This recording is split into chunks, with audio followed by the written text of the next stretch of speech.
Kerry, first up, we have The Guardian. Oh, yeah, let's start with the gentle, sweet stories, shall we? This is the attack on Israel by Iran of 300 missiles and drones, which could have been extremely tragic if it wasn't for the, British forces and American forces and, of course, the Iron Dome.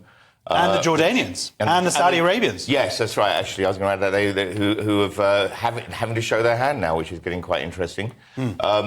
But there's a lot going on here. There's a lot of posturing to see who can push what to force something to happen. And Biden is saying that America will not be brought into a counter-offensive, which seems like a very weak position, because I think that they're testing to see how strong America's reaction is going to be, as well as anything else. But there's several things about this which I'll mention, not that...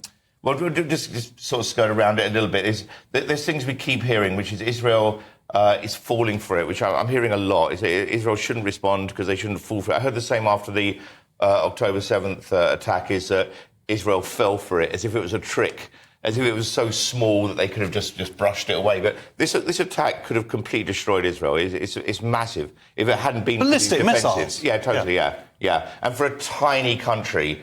The other thing I want to say is I keep hearing how Israel's losing the PR war, which I don't think people fully understand the numbers here.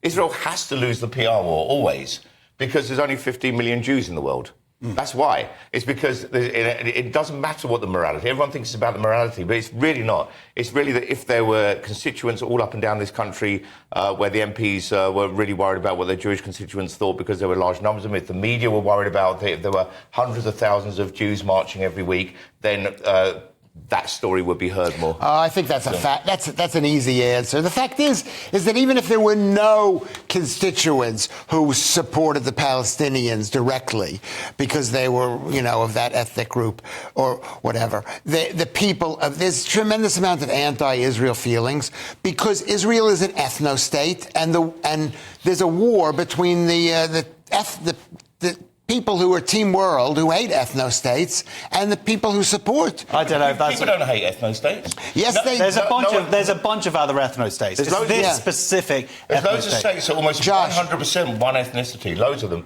And no one's against Native American reserves. The Navajo Reserve is 3.5 times the size of Israel. What would you expect if you went there? And it's a sovereign state. What would you expect to see? You'd expect to see Navajo Indians, wouldn't you? You wouldn't... Yeah, I mean, I would disagree with you, Lewis. I would say it's a religious war, except there's only one religion who's kind of at war. Yeah. If that makes sense. No. Like, in terms of the Islamic Republic of Iran, it seems to be a religious war for them. But for Jews, it's not a big deal. No, there are two wars going on. One war is against states. There's a kumbaya going on with open borders and people being all the same and whatever identity you want, but you can't have a nationalistic identity. And that is part of this thing. Yes, there's anti-Semitism, there's anti-Israel, but there's still the idea that Israel is an oppressor by keeping these people out. Sure.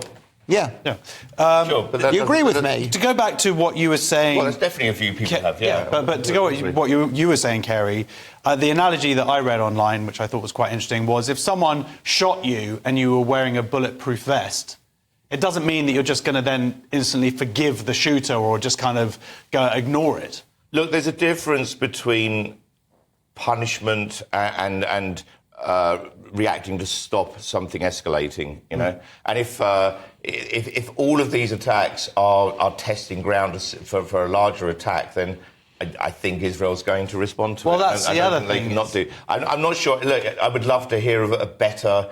I personally wish Netanyahu wasn't in charge, wasn't running the ship during all this, and I wish that there was some other plans or ideas other than either attack back or just take it, which is not an option for Israel. Well, this is it. So there are some positives, though, Lewis, you could argue, even though the big negative one, obviously a child has died, and Israel has revealed its kind of strategic hand. So now, if this was to happen again, Iran knows where the counter-offensives are going to be coming from and can then deal with them accordingly. But what I'm trying to say here is, Lewis, is that there could be some positives here. We have seen that Saudi Arabia coming to Israel's defense and Jordan. Saudi Arabia, just before the show, just revealed that they believe or know that the whole reason that October 7th happened with the backing of Iran backing Hamas was because of Iran's threat of normalization with Saudi Arabia and Israel. So Sure. peace is happening in the region. In a way, it's drawing these other countries together, right? No, peace is not happening. It's just that my friend of an enemy of a friend, an enemy of an enemy is my friend. And that's what Israel is to Iran, to the Saudis. Not necessarily. They could be But becoming isn't that friendly. enough? It is. Isn't that enough to start a friendship? I mean, yeah. that's how the world works. Maybe right? it is, but it's not bringing peace to the world because the Sunnis and the Shias hate each other, and there's nothing that can be done about that. Or whatever. I mean, all I know is taking our personal, but the three of us as a friend, what happened, I feel a lot closer to Kerry after dealing with you. Right.